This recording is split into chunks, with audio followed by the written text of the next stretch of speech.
It's me again, of course. Dr. Derange. I am sleeping in my vehicle currently, surrounded by bears in the woods. Figured I would take this opportunity to continue my journal and speak with those of you who have followed along. This one's getting a bit dangerous, you know.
Walking along here, a long trail ahead.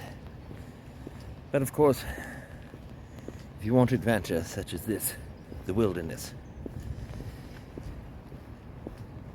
it takes a while to get there. This is the best part of the journey, of course, the excitement before, the thrill. Then you step off the beaten path, and nature takes its course, of course. It will challenge you. There'll be bears, wild cats, all sorts of things. We'll see what we encounter.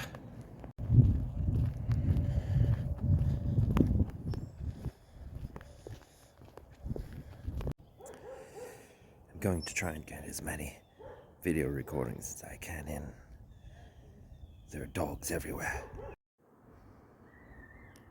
The terrain became more and more tricky to deal with, but I worked my way through it. If I was to come across one of these scavengers, I'd be wise not to show them any of my supplies. If they get one hint of a smell of marijuana or tobacco, or see my Poland Spring fresh water, be skinned alive.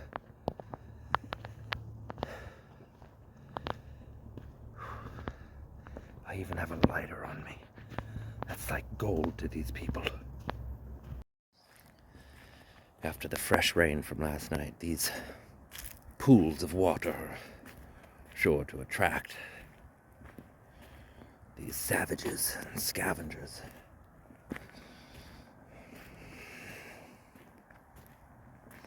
There's lots of fresh water in there, capable of boiling it, which of course I am.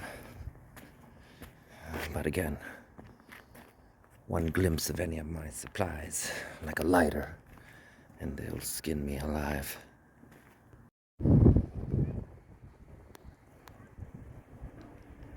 Remnants of a fire here, for sure.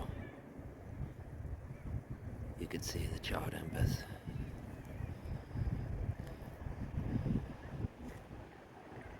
I felt as though I was tracking perhaps the leader of this savage group 444, or perhaps one of the other sort of emblems that were also tattooed everywhere along the way.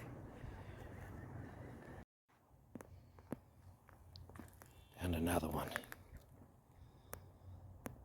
I was clearly on the right trail, and judging by the choice of beers, they were perhaps trans. There were smatterings of clothing and garments everywhere, as though either some sort of wild night had happened, or, savages, of course. I figured I would come across bones at any moment as I entered into the desert.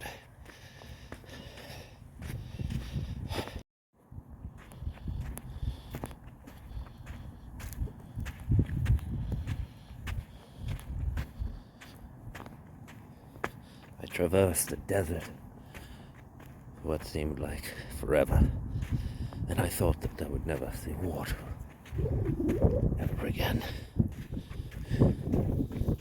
I was as dried up as a stick, but I knew there must be life somewhere. I knew it. I knew it. I was on the right trail. I knew it. These savages had set up these burning pits all over the place for survival and for sacrifice, and more signs of perhaps transsexuals seen here as well. I do want to say, of course, that my meaning by they are perhaps trans is simply they might be supporters of trans as well. More evidence on the ground behind me here. Let's see if I can get it over my shoulder. There's another beer can, perhaps trans or friends of trans, which is of course okay. The place became more and more dystopian as I traversed the area. It seemed there was a village of these scavengers, and they had some sort of fire pit where they would perhaps have some sort of sacrifices, human beings. That would be my first guess, judging by these characters. Witchcraft all around. I was going to sneak up on the scavengers and see what type of information I could procure. There'd be no getting to the top of this mountain today. Rock Rimmen, as it was called.